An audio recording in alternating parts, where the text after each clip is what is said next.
Hi there, everybody. So it can all the cast come up on stage, please? You know where you're supposed to be.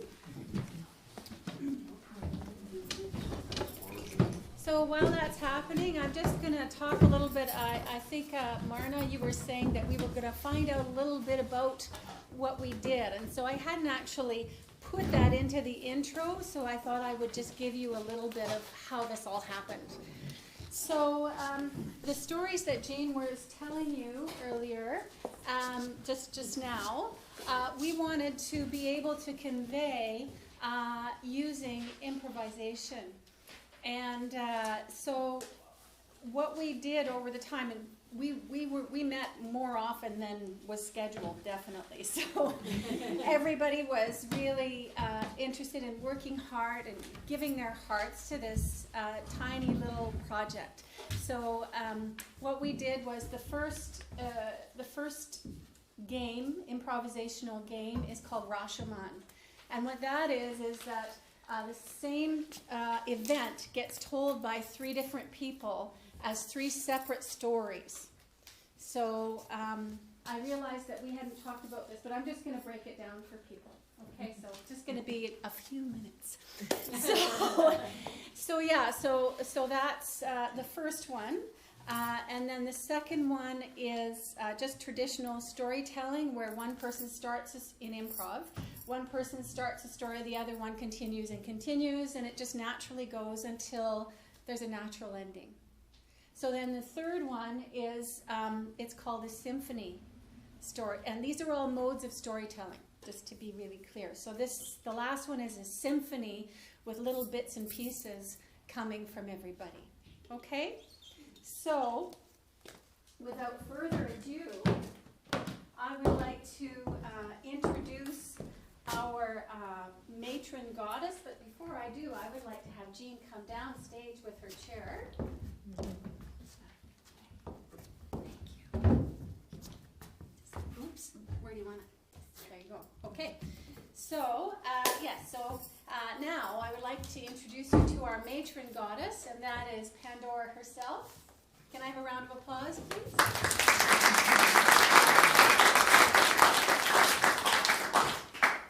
I am Pandora, the first woman. I was given a box, a rare gift from the gods. I was told it must never be opened. My inquisitive nature led me to disobey. I opened the box, letting loose pain and fear into this world. Yes, they entered this world, and yes, hope remained in the box, unwilling to flee. All of these, my children, are my gifts to humanity. I accept these tales as tributes to my name, Pandora.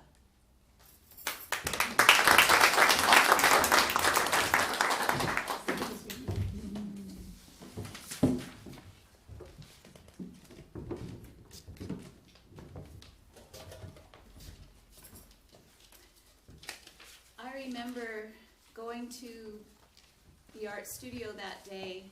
My head was full of the next painting I had on the easel and the Christmas show that we were planning for. All I could think about was going forward and the excitement that was building at the Pandora group. I got to the door and it was locked, and there was an 8.5 by 11 sheet of paper on there that said the program had been closed and that we had 30 days to vacate. I remember the last day for me, I went to the old studio and walked in and sat down with Lisa, the facilitator, and I began to tell her about the preparations for the next art show we were going to have. And she seemed unresponsive, and so I said, "None of that matters, does it?" And she said, "No." That's all I remember from that day. I arrived at Pandora on Pandora, and I noticed a poster on the door, and as I read it in disbelief, it said PAX would be closing in 1 month, so that meant no Christmas show. I was devastated. Everybody was devastated. Liam and I, fortunately, were in the Artist in Residence program at the Eric Martin, so we had something to fall back on. But for a lot of people, they didn't. The next thing I remember is next door to the old Pandora location was a cafe called Penelope's Cafe. We called it Poppy because Poppy owned the owner, that was her nickname. And I remember us gathering in our corner table. We used to irritate Poppy's staff because we could never afford to order anything. But for weeks, but they left us alone. Everyone knew what had happened, and we were so miserable. And I remember thinking, I can't lose this art program. And I said, why don't we build it ourselves? How hard could it be? How hard could it be? And I think I, in character, felt we can do this. We are strong enough and resilient enough, and Pandora will survive. And it was the idealism of a romantic bohemian renegade arts group.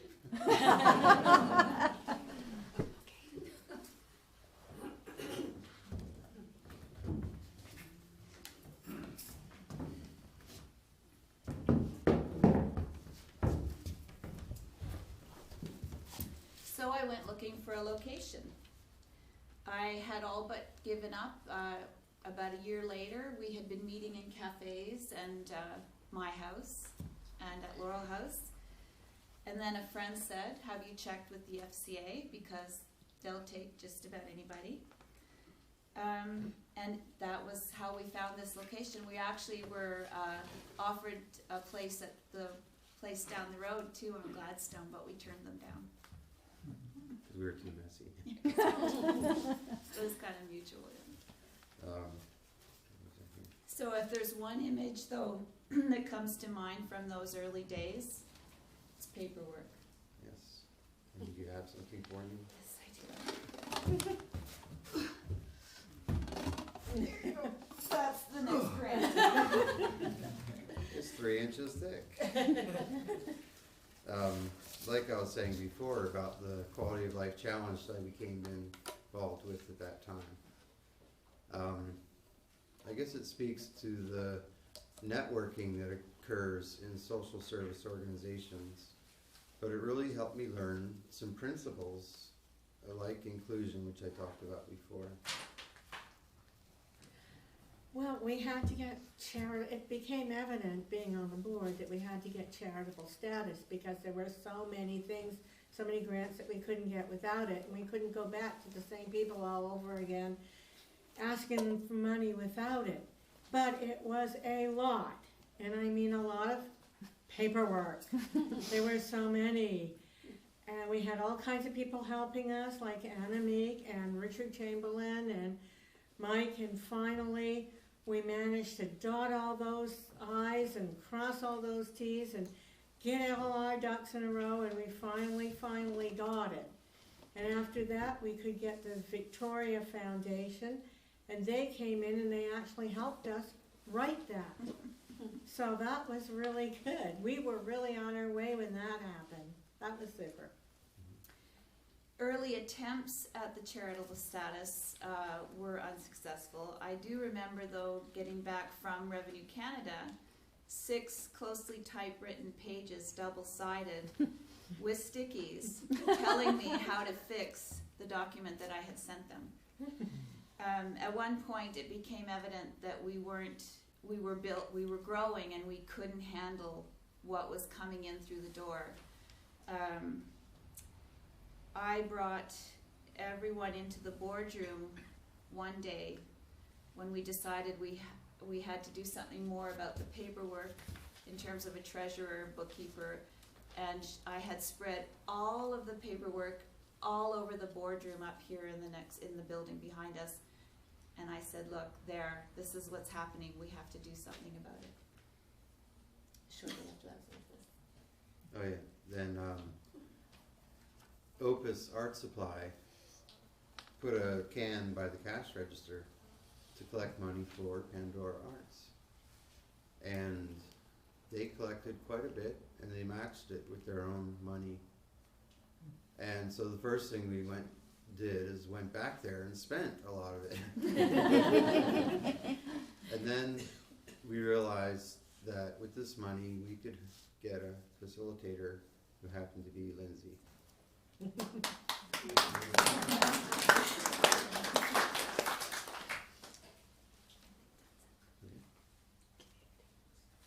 Oh.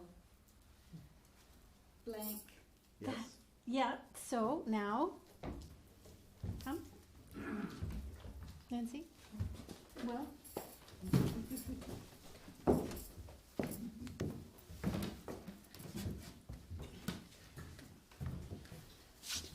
Okay, so this is the symphony, ladies and gentlemen.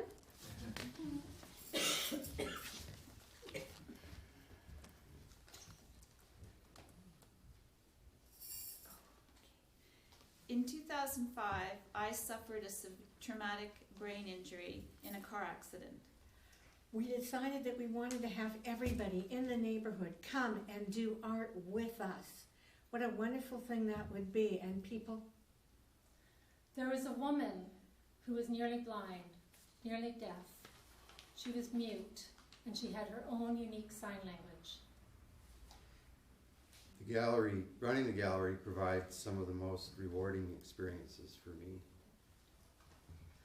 In January of 2014, I dropped in to see my friend's art show and found out about PAX in the back. I came here as a budding videographer just to find a few tips and techniques on stop motion. I did a painting from an image that I liked in Monday magazine and entered it in one of Pandora's many group shows. The world had turned against me. Even my lawyer had turned against me. But I could still come to PAX. There was no other place that worked for her except PAX, and she stayed a year. And they came. All those people came, all ages, all different groups, all different types of people, and they made art out of found objects, and we hung it in the little Fernwood gallery as a mobile. And a year later, I had my own solo art show with more guests than Clive said he'd ever seen. When an artist tells me when they're having their show, this is the best day of my life. When I left that same day, Morgan had convinced me that I was an artist and that videography was my medium.